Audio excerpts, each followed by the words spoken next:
Hello, hello, hello. This is the Vanilla.js podcast. I'm Chris Ferdinandi. Thanks so much for joining me. Today, I'm talking about Entropy, developer experience, and Vanilla.js. So, a few weeks back, Jim Nielsen published an article called Cheating Entropy with Native Web Technologies. And it just hit on so many things that I've experienced and feel strongly about. So, in it, Jim described two different types of projects and wrote, quote, "When I open an old project like number 2, in this case built with libraries and abstractions, I find Entropy staring me back in the face. Library updates, breaking API changes, refactored mental models, and possible downright obsolescence.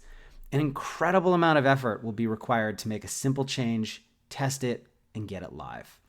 Conversely, when I open an old project like number 1, in this case, built with vanilla HTML, CSS, and JS, I find myself relieved.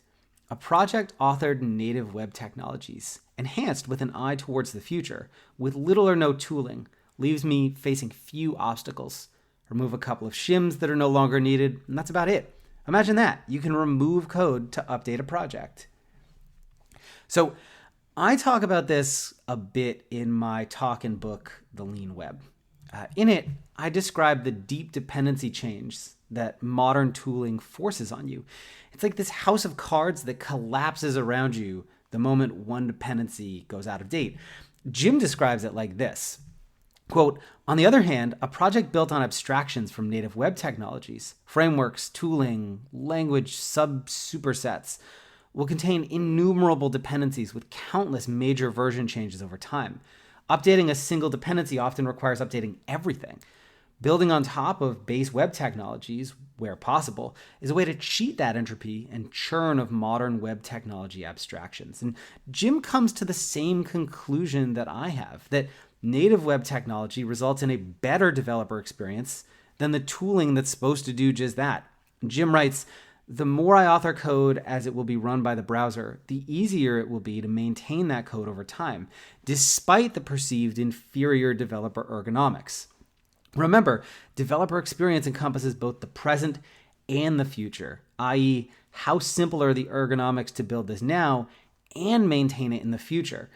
I don't mind typing some extra characters now if it means I don't have to learn, relearn, set up, configure, integrate, update, maintain, and inevitably troubleshoot a build tool or framework later."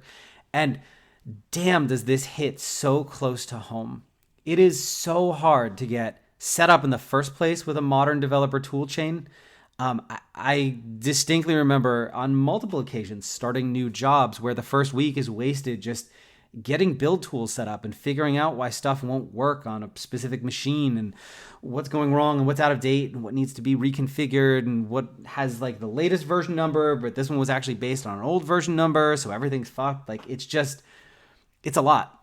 And then if you ignore something for a year and come back to it, everything's broken, and changing one line of code requires spending several hours debugging why a build is broken. It's absurd. And Jim's article really digs into this in a lot of depth. It's a great read. I really recommend you go check out the whole thing. I'm going to drop a link to it down in the show notes, as well as a link to my book and talk, The Lean Web, because it builds on some of this in some different directions. But I think Jim's article is absolutely fantastic, and you should definitely go read it. So anyways, that's it. If you want to finally master JavaScript, head over to vanillajsguides.com and check out my pocket guides and video courses. As a listener of the show, you can take 30% off with the code podcast at checkout. See you next time. Cheers.